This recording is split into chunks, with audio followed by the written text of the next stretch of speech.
On the broadcast tonight, a large part of this country feeling the heat. Some entire communities, in fact, are running out of water. There's encouraging news tonight about cancer. Death rates are dropping. We'll have the hope behind these new numbers. A dangerous combination. Teenagers texting and driving. Is this, as some say, the new DWI? And the comeback kid, a grandfather making an unusual return to his very own field of dreams. Nightly News begins now. From NBC News World Headquarters in New York, this is NBC Nightly News with Brian Williams. Good evening. Just before we went on the air tonight, we learned of an incident at London's busy Heathrow Airport tonight, where right now it's 11:30 in the evening. It's apparently a collision on the ground between a 747 jumbo jet and an equally large Airbus aircraft. Information is still coming in. It's very hard to come by. But let's nonetheless check in with Ned Colt at our NBC News London bureau. Ned, what do we know at this hour? Well, Brian, this apparently happened in the last hour at the busiest airport in the world, one which anyone who flies through Europe is most likely going to land at. Now, initial reports indicate, as you said, it involved a British Airways 747 and a smaller plane. It sounds like an A340 from the Airbus Industries, that from Sri Lankan Airlines, apparently on its way to the Maldive Islands. The two planes apparently collided, not at a high rate of speed, on one of the two runways at the airport. Britain Sky News reporting that the tip of one of the wings was torn off of that Sri Lankan jet and an engine possibly from the BA flight. Now, while Britain Sky News is reporting that 20 fire trucks are at the scene, we are hearing reports from the London fire brigades that there are no casualties at this point. Now, one other thing, Brian, is that Heathrow may get low marks for efficiency, but it has a comparatively good safety record. There was a collision between two taxiing aircraft at the end of July of last year. No one was injured in that. But again, that's a fairly rare occurrence here. All right. We'll hope, Ned, the good news holds as we find out more about what happened at Heathrow Airport tonight. Ned Colt in London. Now to what was to have been our top story. For months now in this country, while millions of Americans have gone on about their lives, perhaps pausing once a day to talk about the weather and climate patterns across this country have been making history. Tonight, the American Southeast is suffering under one of the worst droughts in American history. In 4 separate states, the drought is now at its highest possible intensity. There's been less rain this year than at any time since they started keeping records. Water restrictions have been in place for a while, and in some states that may soon become rationing. We begin in this country tonight with NBC's Martin Savage. He's in Atlanta. Martin, good evening. Good evening, Brian. We are standing on the shores of Lake Allatoona, one of the primary water supplies for the city of Atlanta and its 5 million people. Right now, the lake is not looking too good, and there are a lot of lakes in the southeast region that look exactly like this one.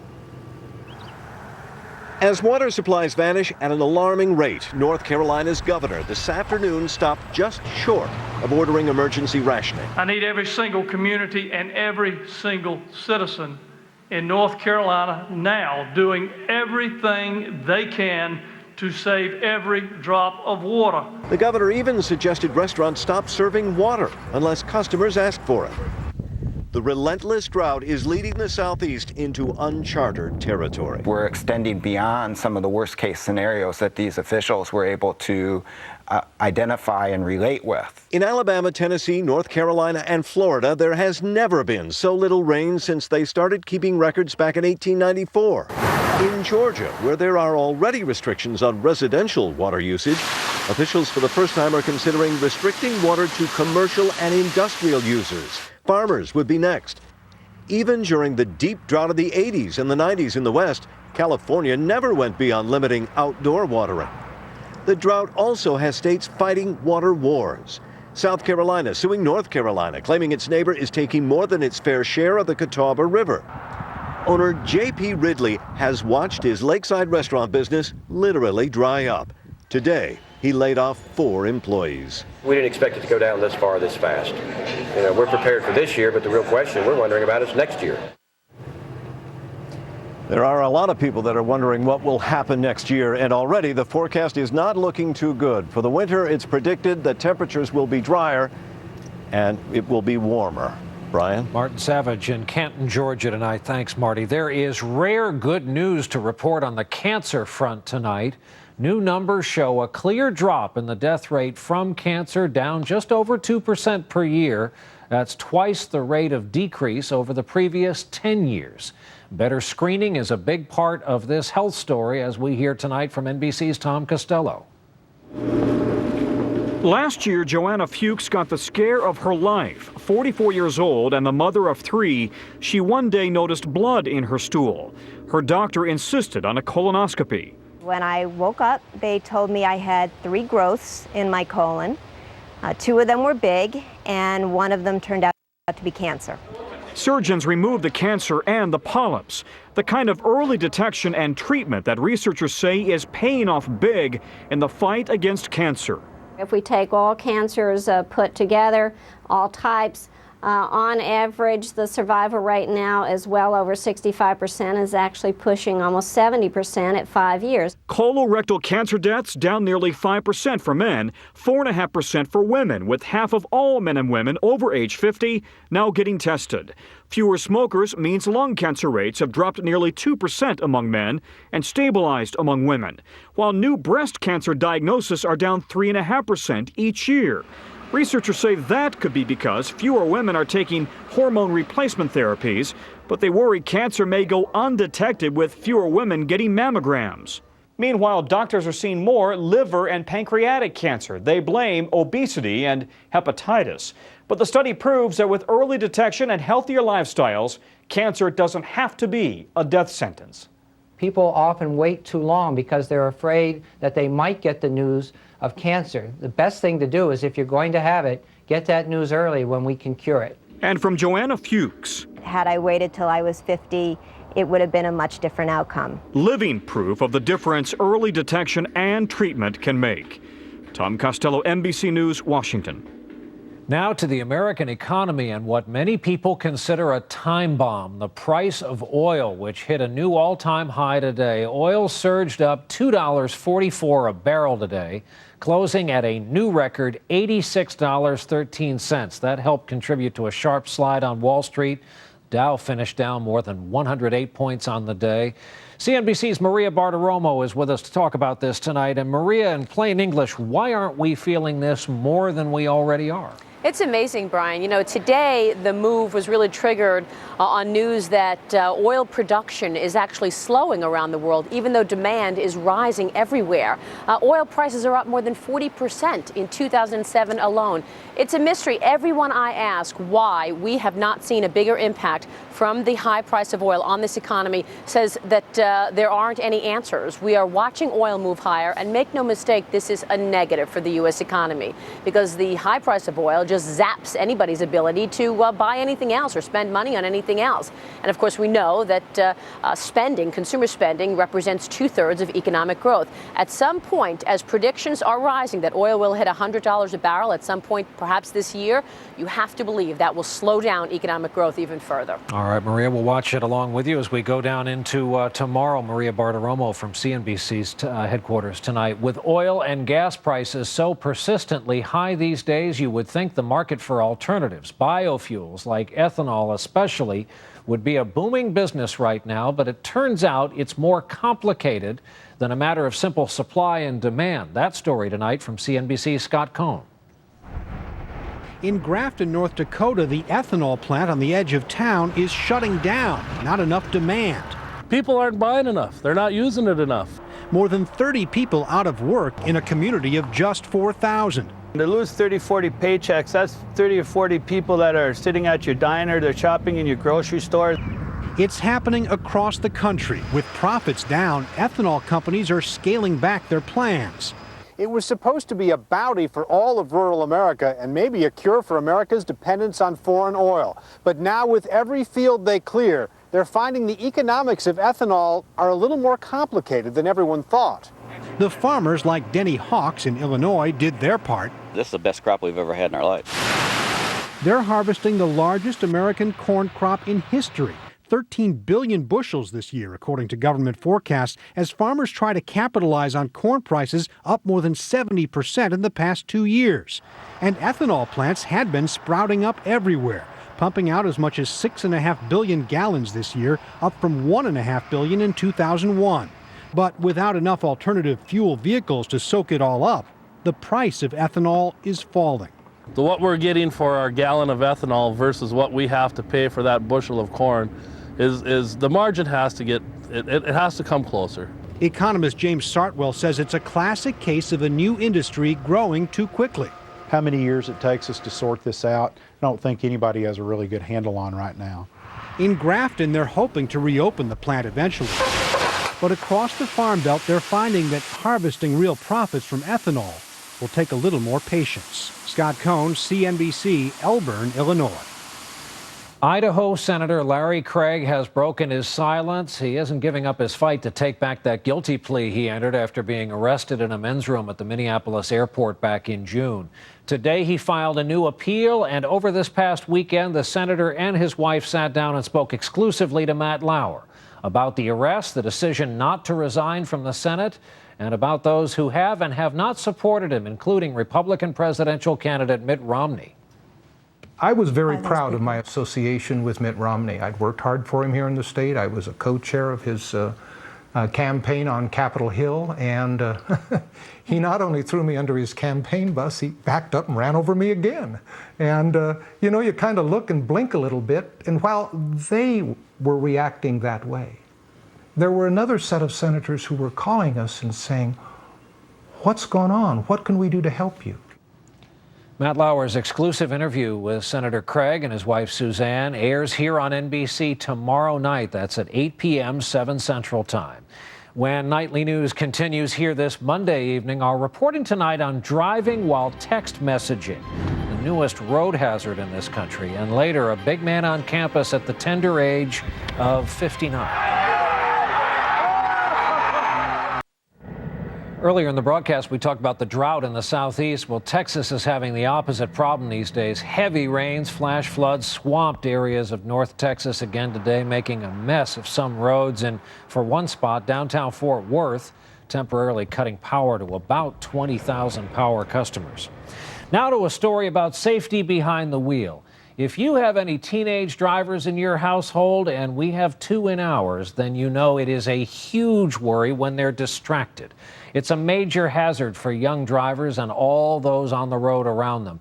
In this digital era, the addiction of text messaging is the latest potentially fatal threat. But how do you stop it from happening behind the wheel? Our report tonight from NBC's Janet Shamlian in Houston. It was a life-changing call as Gloria Wilhelm learned her 25-year-old son Matt had been hit and killed by a teenager who suddenly veered off the road. I just couldn't believe somebody would do something so irresponsible, careless, and self-indulgent. The Wilhelms thought drinking and driving was to blame. They later learned it was texting and driving. In most states, driving under the influence of a keypad is legal, and text-happy teens like Jordan Owens admit they love it. Pretty much if you took a poll at our school, I would say you'd get 75% of the kids saying, yes, they text and drive. It's risky business, and across the country, a string of recent fatal accidents have been linked to texting. Among the most tragic, a fiery head-on crash in upstate New York in June. Days after high school graduation, 5 girls died, including the young driver, who sent text messages just before crossing the center line. Texting is visually and mentally distracting. When you're doing it, your eyes simply aren't on the road. Dangerous for any driver, especially challenging for novices. 14 states plus the District of Columbia have laws banning teens from texting or using other electronics while driving. 3 more join the list in January. Experts say laws alone won't cut it. The answer at this point is to pass laws banning cell phone and other electronic device for new drivers, and to reiterate to parents that they need to get that message out. Most of the time when I do that, I make sure that it's when I'm not with my parents. Like teens everywhere, Trevor Dyer believes he's invincible. Something the mom of another young man so painfully knows just isn't true. And to watch my son die before my very eyes, nothing is more difficult than that. Parents troubled by a new road hazard, driving while wired. Janet Shamlian, NBC News, Houston. There was a milestone for the baby boom generation in America today. Kathleen Casey Kirschling is a retired school teacher from Maryland, 61 years old, born 1 second after midnight on the 1st of January, 1946, and that makes her the first actual baby boomer. And today, under the watchful eye of the Commissioner of the Social Security Administration, she went ahead and applied for early retirement benefits.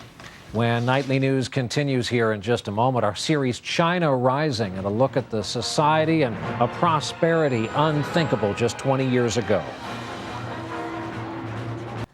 We're back with NBC News in depth tonight. We begin here a new series called China Rising, looking at the rise of this huge of the economic boom taking place there. Here now, NBC's Beijing correspondent Mark Mullen. This morning, as China's Congress prepared to convene, the sleepy and the party faithful gathered at Tiananmen Square to observe the dawn flag-raising ceremony. One lingering tradition in a country becoming harder to recognize as citizens race from Mao to Wow. With China's economy rocking, posting double-digit yearly growth, there's a new money class buying designer clothes and luxury cars, living in million-dollar homes in gated communities. On weekends, Chinese yuppies, or chuppies, check out Beijing's 798 Art District. Not to mention trendy and high-end restaurants and nightclubs, the likes of which no one could have even imagined here in China just 20 years ago. But it's the transformation in attitude which is the most striking. The biggest change, big difference among the different generations are the possibilities. Take, for example, Jennifer Wen, successful Beijing investment banker and mother of two. Happy birthday to you. After grad school in the U.S. and a dozen prosperous career years, Jennifer saw even more economic opportunities back home. She says achieving the American dream is easier in China. We have nannies, we have domestic help, we have drivers, and it's not just us. A lot of middle-class Chinese do. So we have better life quality here. The middle class in China is 300 million strong, and many, like Jennifer, born in the 60s, have never seen or even imagined the sacrifices endured by their parents under hardline communism. I don't think a lot of countries have this kind of sharp generational gap. A tension Jennifer Wen notices even with her parents. They live in my apartment. We are spending a lot of time together. It's just that we don't really connect anymore. And there's another consequence of China's rapid and prosperous modernization. There's now a growing divide between urban city dwellers and the other 70% of Chinese, mostly poor, from the countryside. Migrant worker Han Shin-zong can only dream of living in the million-dollar homes he helps build. Poor people certainly feel unequal. A sentiment China's president today both acknowledged and pledged to address. A challenge, to be sure, especially in a country strenuously pushing capitalism and communism at once. Mark Mullen, NBC News, Beijing. We're back in a moment with proof it's never too late. We close with a story about a guy who loves to play football and waited a long time to do what he did this weekend, to take the field again. NBC's Don Teague tonight with the story of a grandfather some are calling, with good reason, the comeback kid. If you ask Mike Flint about regret, he'll tell you a story that goes back 37 years to West Texas and little-known Sul Ross State University, where he was captain of the football team. I really wanted to win a championship, and I felt like we could do that. But Flint never got the chance, in part because he was kicked off the team before his senior season for fighting. That was what really haunted me, was the fact that I really felt like I'd let my teammates down. End of story? Not quite. Because Flint, who will turn 60 next year, is back on the team. After discovering he's still eligible under NCAA rules, enrolling as a graduate student, and convincing his wife, and I was just like, whatever, you gotta be kidding, that he wasn't kidding. Come on, Mike. Convincing the coach. He legitly made this team. That he could play, and convincing his teammates This is the closest team we've had since I've been here. that he wouldn't let them down. This weekend, Flint, number 49 in red, finally got the chance. With his family, including his grandson, cheering him on, he became the oldest person ever to play in a college football game, inspiring his generation. For me, it's the dream comeback. 59 is the new 20. Flint says he's not doing this for himself, but for all the people he let down by getting kicked off the team 37 years ago. Well, it's safe to say that score is probably settled. As for the game, in triple overtime, it came down to a field goal with number 49 on the field for victory. A once-in-a-lifetime feeling that erased 4 decades of regret. No, it's not over yet, but man, this is a big step. Don Teague, NBC News, Alpine, Texas. Nothing wrong with that. That's our broadcast for this Monday night. Thank you for being with us. I'm Brian Williams. We hope to see you back here tomorrow evening. Good night.